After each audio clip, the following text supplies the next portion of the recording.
nom du Père et du Fils et du Saint-Esprit. Amen. La paix soit avec vous. Frères et sœurs, ce soir encore, c'est Dieu lui-même qui vous accueille en sa maison. C'est lui qui vous invite à son festin. C'est lui qui nous rassemble par la puissance de l'Esprit pour célébrer ensemble le jour du Seigneur, le jour de la résurrection. Avec les téléspectateurs de KTO Télévision, les auditeurs de Radio Notre-Dame, nous tous rassemblés ici ce soir, nous faisons monter vers Dieu notre prière en reconnaissant que nous sommes pécheurs. Je confesse à Dieu Tout-Puissant, je reconnais devant mes frères que j'ai péché en pensée, en parole, par action, par omission. Oui, j'ai vraiment péché. C'est pourquoi je supplie la Vierge Marie, les anges et tous les saints, et vous aussi, mes frères, de prier pour moi, le Seigneur notre Dieu, et que Dieu Tout-Puissant nous fasse miséricorde, qu'il nous pardonne nos péchés et nous conduise à la vie éternelle. Amen.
Gloria in excelsis Deo.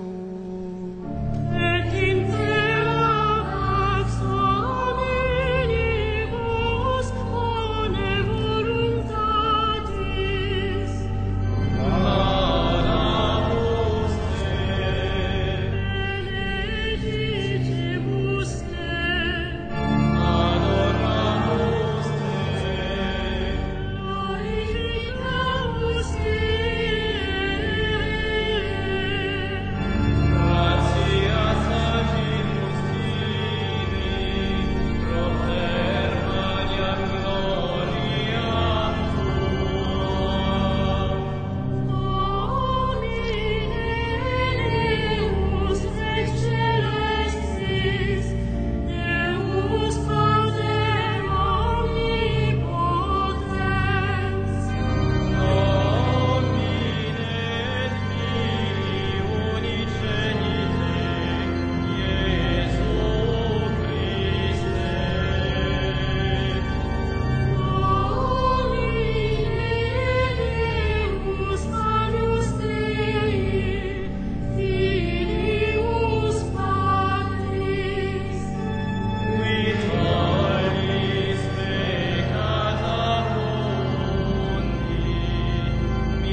Prions le Seigneur.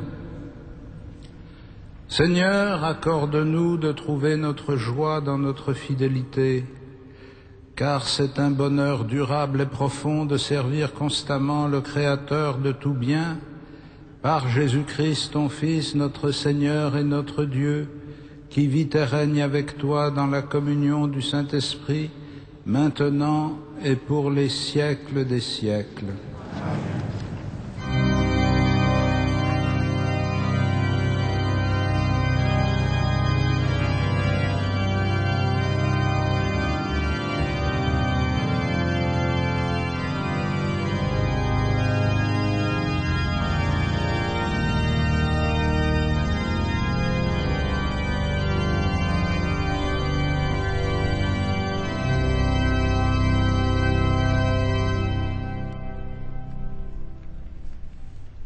Lecture du livre des Proverbes. La femme vaillante, qui donc peut la trouver? Elle est infiniment plus précieuse que les perles. Son mari peut avoir confiance en elle. Au lieu de lui coûter, elle l'enrichira. Tous les jours de sa vie, elle lui épargne le malheur et lui donne le bonheur. Elle a fait provision de laine et de lin, et ses mains travaillent avec entrain. Sa main saisit la quenouille, ses doigts dirigent le fuseau. Ses doigts s'ouvrent en faveur du pauvre, elle tend la main au malheureux. Décevante est la grâce, et vaine la beauté. La femme qui craint le Seigneur est seule digne de louange.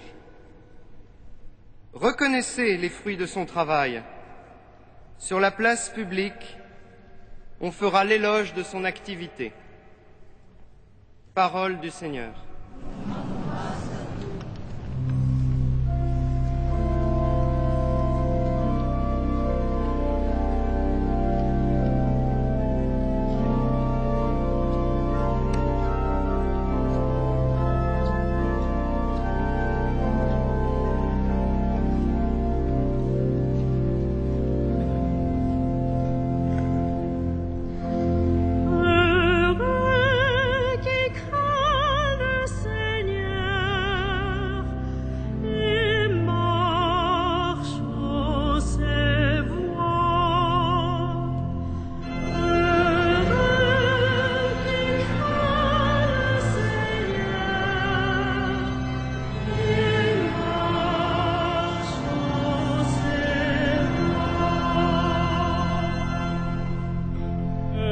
Qui craint le Seigneur et marche selon ses voies, tu te nourriras du travail de tes mains. Heureux es-tu, à toi le bonheur.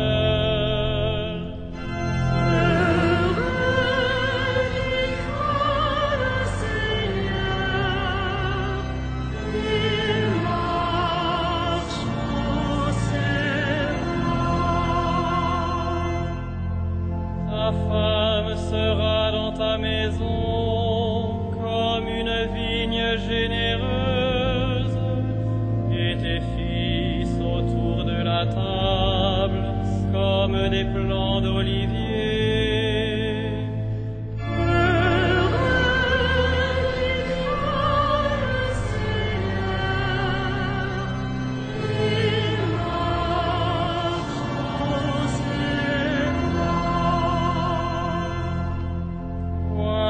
Comment sera béni l'homme qui craint le Seigneur. Que le Seigneur te bénisse tous les jours de ta vie, et tu verras les fils de tes fils.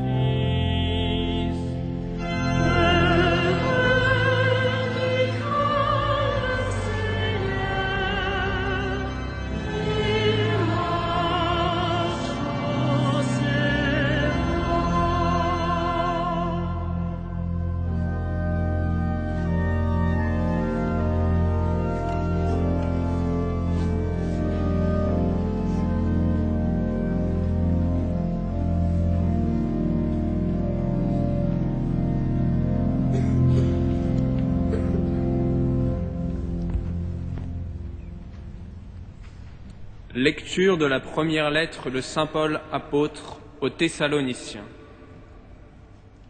Frères, au sujet de la venue du Seigneur, il n'est pas nécessaire qu'on vous parle de délai ou de date. Vous savez très bien que le jour du Seigneur viendra comme un voleur dans la nuit. Quand les gens diront « Quelle paix, quelle tranquillité !» c'est alors que, tout à coup, la catastrophe s'abattra sur eux, comme les douleurs sur la femme enceinte. Ils ne pourront pas y échapper. Mais vous, frères, comme vous n'êtes pas dans les ténèbres, ce jour ne vous surprendra pas comme un voleur. En effet, vous êtes tous des fils de la lumière, des fils du jour. Nous n'appartenons pas à la nuit et aux ténèbres. Alors, ne restons pas endormis comme les autres, mais soyons vigilants et restons sobres.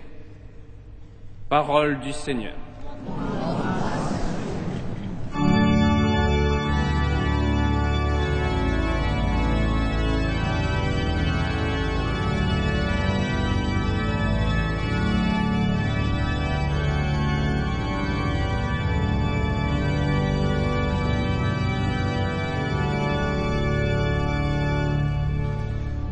Alléluia, Alléluia, Alléluia. Alléluia, Alléluia, Alléluia. Voici qu'il vient sans tarder, le Seigneur. Il apporte avec lui le salaire pour donner à chacun selon ce qu'il aura fait. Alléluia, Alléluia,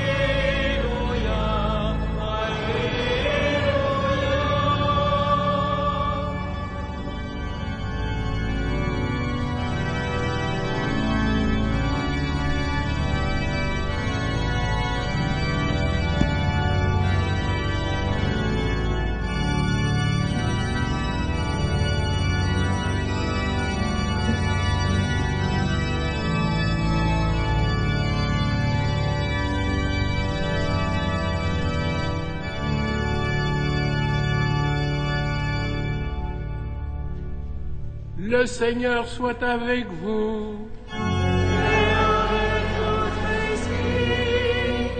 Évangile de Jésus-Christ selon saint Matthieu.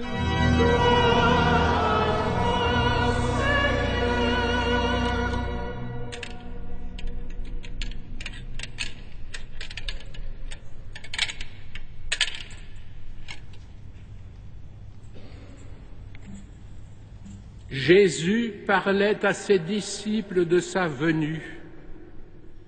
Il disait cette parabole. Un homme qui partait en voyage appela ses serviteurs et leur confia ses biens. À l'un, il donna une somme de 5 talents, à un autre 2 talents, au troisième un seul, à chacun selon ses capacités. Puis il partit. Aussitôt, celui qui avait reçu 5 talents s'occupa de les faire valoir et en gagna 5 autres. De même, celui qui avait reçu 2 talents en gagna 2 autres. Mais celui qui n'en avait reçu qu'un creusa la terre et enfouit l'argent de son maître. Longtemps après, leur maître revient et il leur demande des comptes. Celui qui avait reçu les 5 talents s'avança en apportant 5 autres talents et dit « Seigneur, tu m'as confié 5 talents, voilà, j'en ai gagné 5 autres. » Très bien, serviteur bon et fidèle, Tu as été fidèle pour peu de choses, je t'en confierai beaucoup. Entre dans la joie de ton maître. Celui qui avait reçu 2 talents s'avança ensuite et dit, « Seigneur, tu m'as confié 2 talents. Voilà, j'en ai gagné 2 autres. » Très bien, serviteur bon et fidèle, tu as été fidèle pour peu de choses, je t'en confierai beaucoup. Entre dans la joie de ton maître. Celui qui avait reçu 1 seul talent s'avança ensuite et dit, « Seigneur, je savais que tu es un homme dur. Tu moissonnes là où tu n'as pas semé. Tu ramasses là où tu n'as pas répandu le grain. J'ai eu peur et je suis allé enfouir ton talent dans la terre. Le voici, tu as ce qui t'appartient. » Son maître lui répliqua, « Serviteur mauvais et paresseux, tu savais que je moissonne là où je n'ai pas semé, que je ramasse le grain là où je ne l'ai pas répandu. Alors il fallait placer mon argent à la banque, et à mon retour, je l'aurais retrouvé avec les intérêts. Enlevez-lui donc son talent et donnez-le à celui qui en a 10. Car celui qui a recevra encore et il sera dans l'abondance, mais celui qui n'a rien se fera enlever même ce qu'il a. Quant à ce serviteur bon à rien, jetez-le dehors dans les ténèbres, là il y aura des pleurs et des grincements de dents. » Acclamons la parole de Dieu.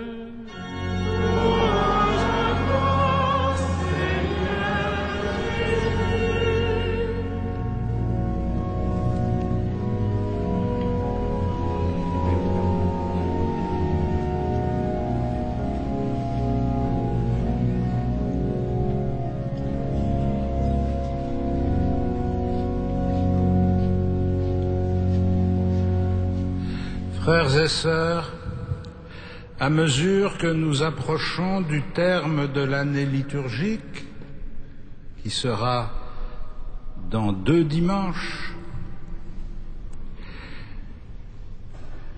l'Écriture nous conduit peu à peu vers la fin du ministère public de Jésus et donc vers le temps où il va quitter ce monde en attendant son retour à la fin de l'histoire.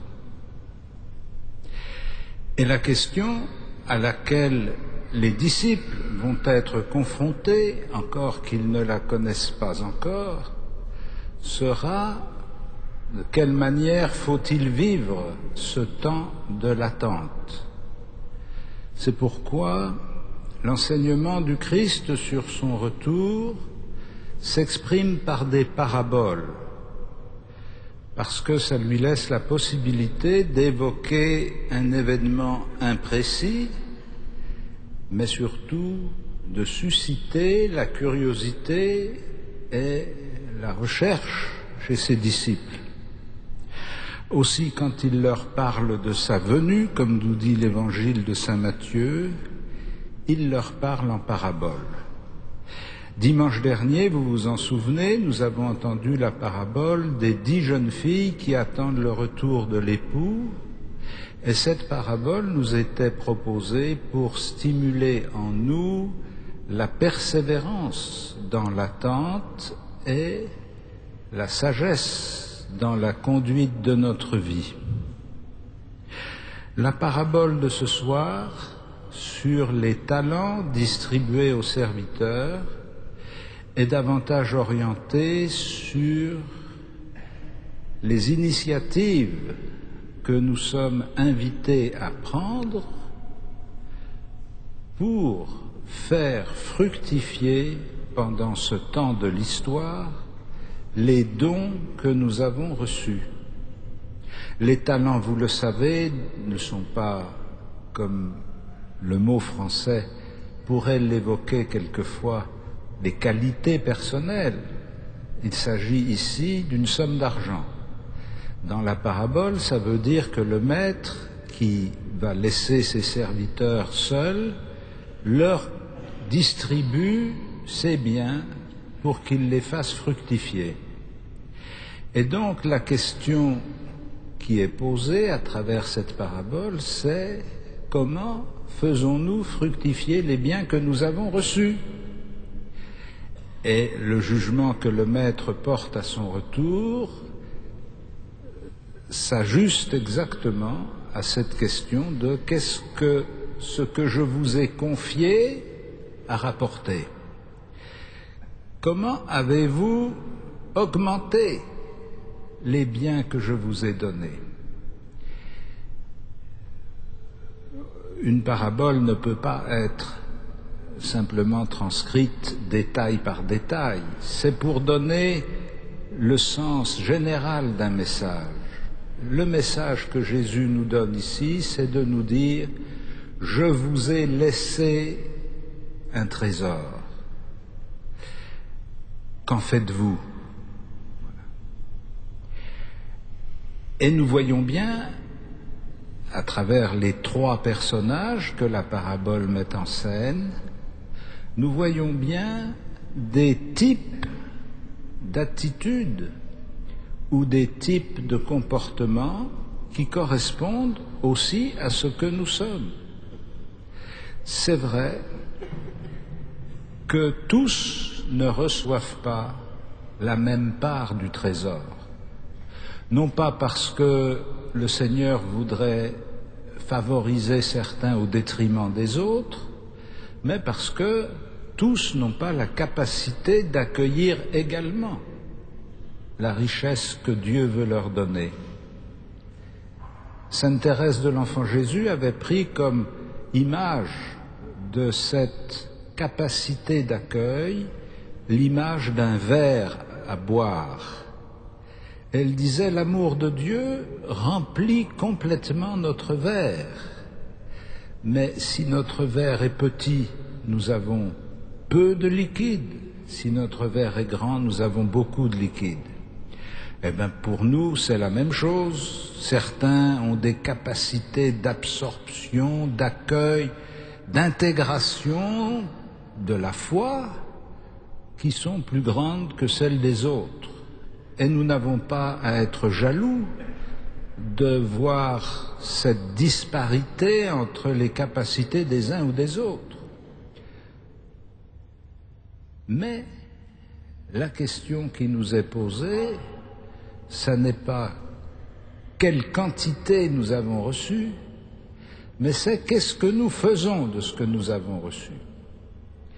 Et nous voyons bien que dans les trois personnages, il y en a deux qui ont reçu inégalement, mais qui ont la même attitude qui est de faire fructifier ce qu'ils ont reçu. Et il y en a un troisième qui a reçu moins encore, mais qui est dans la crainte et qui gèle les biens qu'il a reçus. Nous pouvons examiner notre vie à la lumière de ces trois types, de ces trois figures. Et nous pouvons bien reconnaître, non pas en attribuant aux uns ou aux autres telle ou telle attitude, mais en regardant notre propre vie, nous devons bien reconnaître que nous-mêmes, en nous, nous avons cette tentation ou ce risque de vivre la foi chrétienne comme quelque chose que nous aurions reçu et qui serait en danger, et que notre devoir premier serait de protéger cette foi contre les dangers qui sont censés l'assaillir, et donc de vivre notre chemin à la suite du Christ dans une attitude de protection et de méfiance à l'égard de ce qui nous entoure.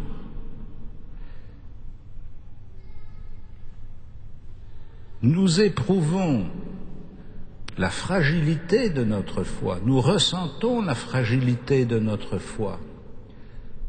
Et je dirais que c'est une grâce pour nous de ressentir la fragilité de notre foi, de ne pas nous imaginer que nous sommes des croyants extraordinaires, nous sommes des croyants laborieux et nous essayons de vivre comme nous pouvons. Mais cette fragilité de notre foi, elle peut nous conduire à l'enfouissement,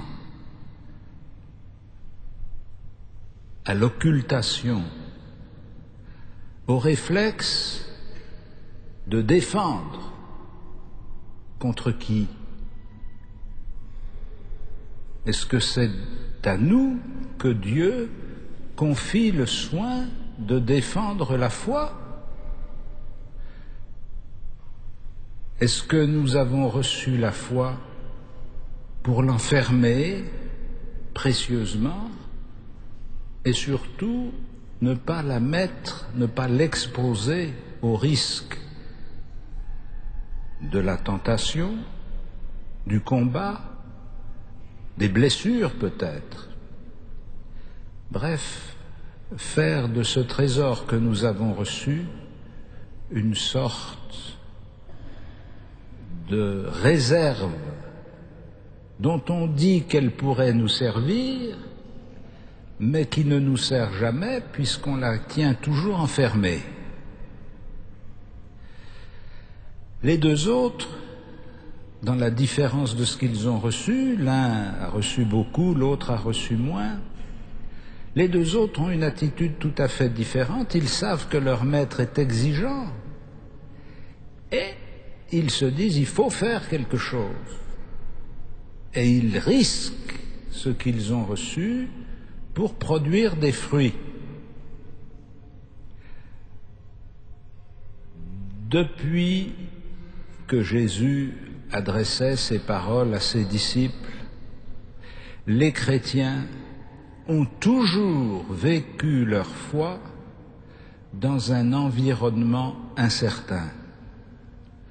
Toujours, ils ont été entourés, de près ou de loin, par des gens que la foi n'intéressait pas, que la foi indisposait, que la foi rendait agressif ou que la foi rendait critique. Ce qui a été le dynamisme de la mission de l'Église, c'est que des hommes et des femmes comme nous, qui n'ont pas plus et pas moins de talent que nous n'en avons reçu, ont accepté de laisser entraîner leur vie par ce trésor qu'ils avaient reçu pour le partager avec leurs semblables. C'est comme ça que du petit groupe initial de la Pentecôte, la bonne nouvelle s'est répandue dans le bassin méditerranéen. C'est comme ça que de cette église encore très réduite de l'Empire romain, la foi est passée aux nations païennes alentour. C'est comme ça que de ce continent européen et asiatique en même temps, où la foi s'était développée pendant un millénaire, elle est partie progressivement à la conquête de territoires des autres continents. C'est comme ça que peu à peu l'Évangile s'est répandu à travers le monde. Notre mission, ça n'est pas de cacher nos trésors et de les défendre contre l'ennemi. Notre mission, c'est d'ouvrir nos trésors et de les proposer et de les partager. Et le Christ, quand il viendra, ne nous demandera pas si on a tout gardé précieusement. Il nous demandera si on a fait quelque chose avec ce qu'il nous avait donné. Il ne nous demandera pas si on n'a rien perdu, il nous demandera qu'est-ce que nous avons gagné. Et pour gagner quelque chose, il faut risquer. Ces évangiles, à travers lesquels la liturgie nous invite à préparer le temps du retour du Christ, sont une invitation non seulement à la vigilance, comme nous l'avons entendu à plusieurs reprises, mais aussi une invitation à la mission, c'est-à-dire à la volonté de permettre au maximum d'hommes et de femmes de connaître la bonne nouvelle, de l'accueillir et d'y conformer leur existence. Saint Paul disait aux Thessaloniciens, « Vous êtes des fils de la lumière, des fils du jour. Nous n'appartenons pas à la nuit et aux ténèbres, alors ne restons pas endormis comme les autres, mais mettons en œuvre tout ce qui dépend de nous pour que l'annonce de la bonne nouvelle se répande à travers le monde. Amen.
Credo in unum Deum.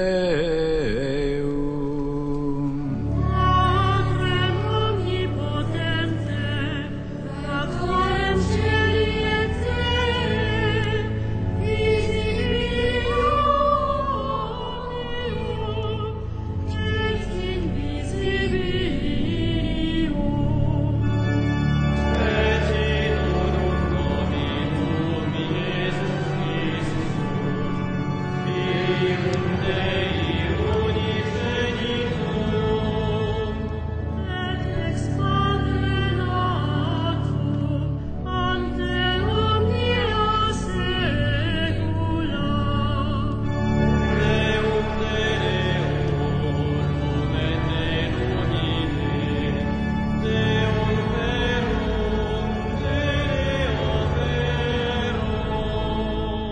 Genitum non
Prions ensemble au moment d'offrir le sacrifice de toute l'Église.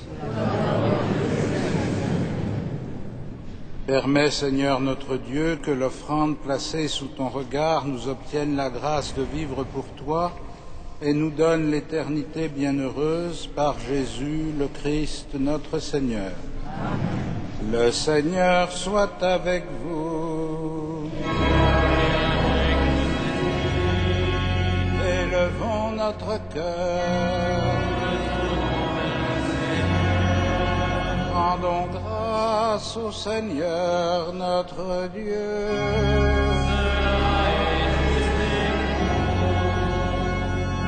Vraiment, il est juste et bon de te rendre gloire, de t'offrir notre action de grâce toujours et en tout lieu. À toi, Père très saint, Dieu éternel et tout-puissant, par le Christ notre Seigneur. Dans sa pitié pour notre misère, il a voulu naître d'une femme, la Vierge Marie. Par sa passion et sa croix, il nous a délivrés de la mort éternelle. Par sa résurrection d'entre les morts, il nous a donné la vie qui n'aura pas de fin. C'est pourquoi, avec les anges et les archanges, avec les puissances d'en haut et tous les esprits bienheureux, nous chantons l'hymne de ta gloire, et sans fin nous proclamons.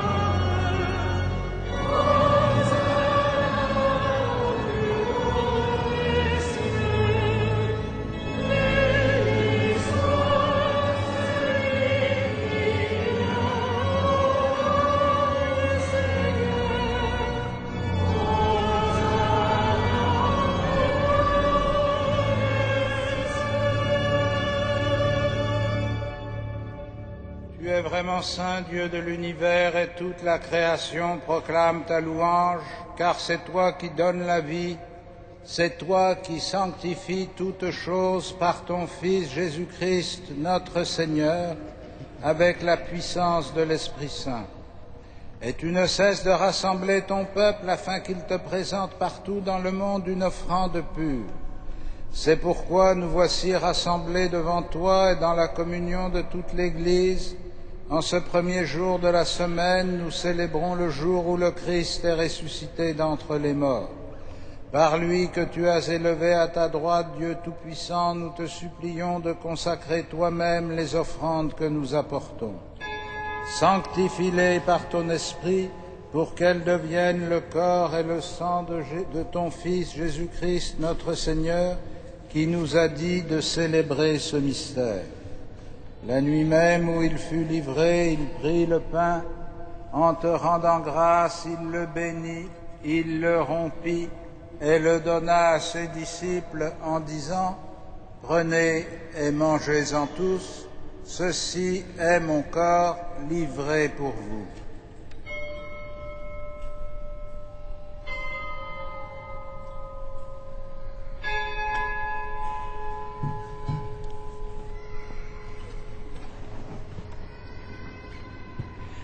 De même, à la fin du repas, il prit la coupe. En te rendant grâce, il la bénit et la donna à ses disciples en disant : « Prenez et buvez-en tous, car ceci est la coupe de mon sang, le sang de l'alliance nouvelle et éternelle, qui sera versé pour vous et pour la multitude en rémission des péchés. Vous ferez cela en mémoire de moi. »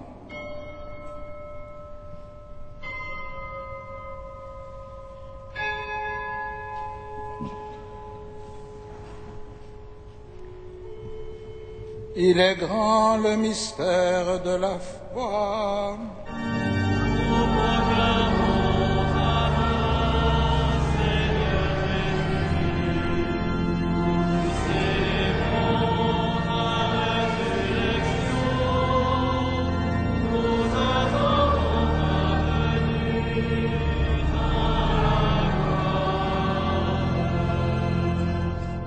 En faisant mémoire de ton Fils, de sa passion qui nous sauve, de sa glorieuse résurrection et de son ascension dans le ciel, alors que nous attendons son dernier avènement, nous présentons cette offrande vivante et sainte pour te rendre grâce.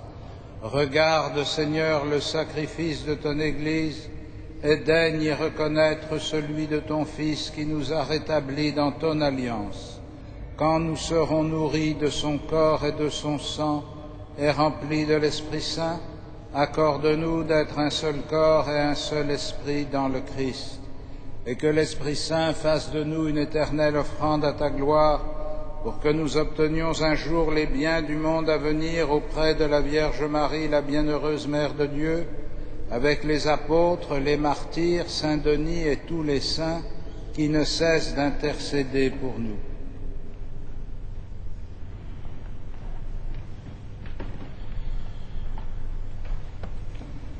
Et maintenant, nous te supplions, Seigneur, par le sacrifice qui nous réconcilie avec toi, étends au monde entier le salut et la paix. Affermis la foi et la charité de ton Église au long de son chemin sur la terre. Veille sur ton serviteur, le pape Benoît, notre archevêque André, ses auxiliaires, Michel, Jean-Yves et Jérôme, Éric et Renaud, l'ensemble des évêques, les prêtres, les diacres, tout le peuple des rachetés. Écoute les prières de ta famille assemblée devant toi et ramène à toi, Père très aimant, tous tes enfants dispersés. Pour nos frères défunts, pour les hommes qui ont quitté ce monde et dont tu connais la droiture, nous te prions. Reçois-les dans ton royaume, où nous espérons être comblés de ta gloire, tous ensemble et pour l'éternité, par le Christ notre Seigneur, par qui tu donnes au monde toute grâce et tout bien. Par lui, avec lui et en lui. À toi, Dieu le Père Tout-Puissant, dans l'unité du Saint-Esprit.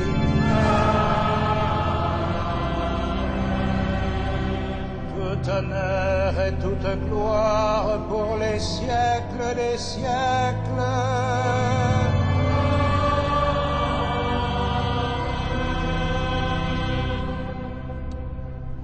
Unis dans le même esprit, nous pouvons dire avec confiance la prière que nous avons reçue du Sauveur. Notre Père, qui es aux cieux, que ton nom soit sanctifié, que ton règne vienne, que ta volonté soit faite sur la terre comme au ciel. Donne-nous aujourd'hui notre pain de ce jour. Pardonne-nous nos offenses, comme nous pardonnons aussi à ceux qui nous ont offensés. Et ne nous soumets pas à la tentation, mais délivre-nous du mal. Délivre-nous de tout mal, Seigneur, et donne la paix à notre temps. Par ta miséricorde, rends-nous libres du péché, rends-nous forts devant les épreuves en cette vie, où nous espérons le bonheur que tu promets et l'avènement de Jésus-Christ, notre Sauveur.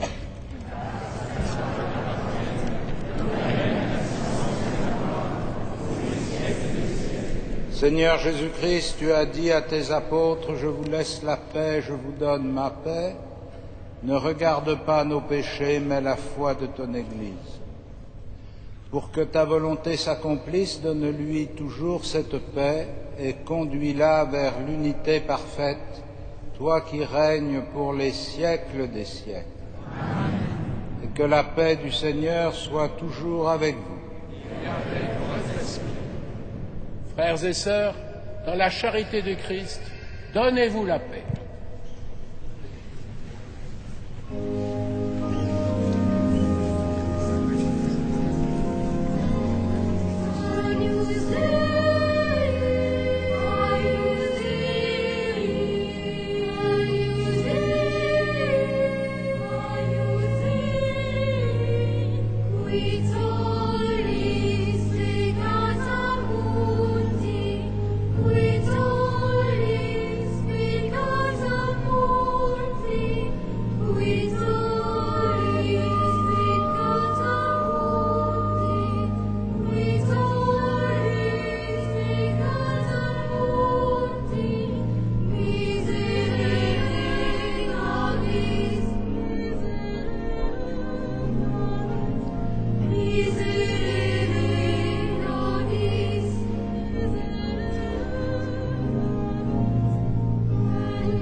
Heureux les invités au festin des noces de l'agneau.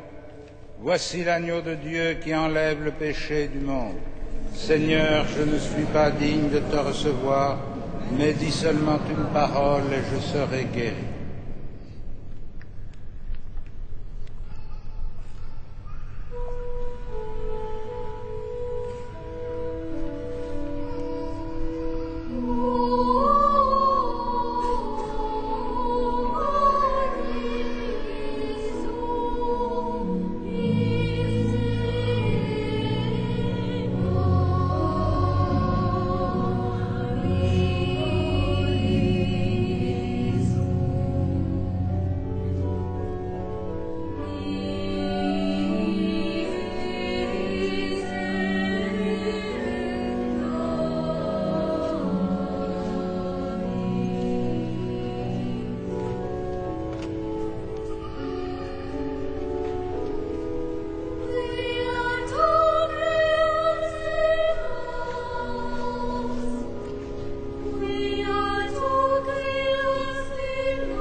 Frères et sœurs bien-aimés, quelques informations pour ces temps que nous vivons. Tout d'abord, mardi prochain, 15 novembre, notre archevêque reviendra pour présider la messe des étudiants d'Île-de-France et des jeunes d'ailleurs à 19h15. En raison de cette célébration importante, à laquelle vous pouvez inviter tous les jeunes que vous connaissez, il n'y aura pas de vêpres à 17h45 ni de messe à 18h15. Avant la messe de 19h15, il y aura une louange qui commencera à 18h. Jeudi 17 novembre à 19h, adoration du Saint-Sacrement comme chaque jeudi. Et dimanche prochain, 20 novembre, deux événements, en particulier, en plus de la messe du dimanche, bien sûr, et des offices. À 15h30, la divine liturgie, avec Monseigneur Rachichin, l'exarque apostolique pour les Ukrainiens, qui sera célébré en rite byzantin, selon l'habitude. En raison de cette célébration, avec nos frères d'Ukraine, il n'y aura pas d'audition d'orgue ni de vêpres ce jour-là. Et le soir à 18h30, Monseigneur Dedinchin, évêque auxiliaire de Paris, présidera la messe du soir avec les jeunes confirmés de l'année passée. Vous pouvez venir aussi nombreux pour les entourer de votre prière et de votre foi. Déjà, le temps de l'Avent se profile pour la 3e année consécutive. En plus des dispositions habituelles de la cathédrale, l'arbre de Noël, la crèche et tant d'autres choses, nous reprenons les causeries de l'Avent. Le thème sera la parole de Dieu. Le prédicateur sera le père André-Marie Ponou de Lafont, chapelain de la cathédrale et professeur à l'école cathédrale. Elles auront lieu tous les dimanches après-midi de l'Avent à 17h20, pendant une demi-heure. Vous avez les détails sur votre feuille. Les vêpres auront lieu à 18h et la messe du soir, comme d'habitude, à 18h30. Depuis le 6 novembre, nos amis de Malte donnent des petits déjeuners au Jardin du Chevet chaque dimanche matin aux sans-abri. L'accès se fait par le square Jean 23. Nous pouvons donner un coup de main à nos amis de l'Ordre de Malte. Enfin, un concert aura lieu à Notre-Dame le mardi 22 novembre à 20h30 avec la maîtrise Notre-Dame de Paris et au grand orgue Jean-Pierre Leguet que nous entendons d'ailleurs ce soir. Vous pouvez prendre des places à l'accueil. J'en profite pour terminer par remercier nos enfants de la maîtrise avec leurs si beaux cœurs d'enfants et M. Chalet qui nous ont animé la célébration de ce soir. D'ailleurs, un certain nombre d'entre eux prendront l'aube de maîtrisiens le 8 décembre. Nous en reparlerons. Nous pouvons peut-être les encourager, les remercier, ces enfants.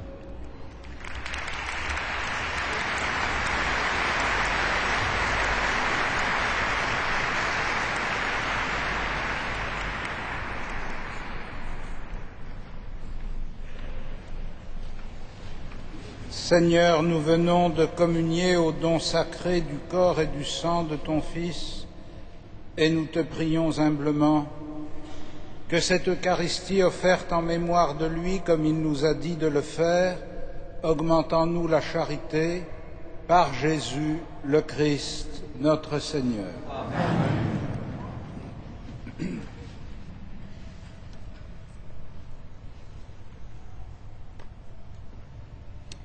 Le Seigneur soit avec vous.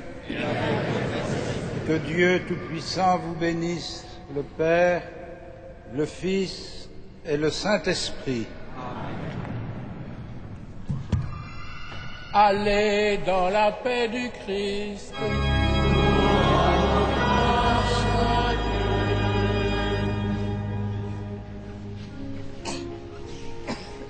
Salve Regina.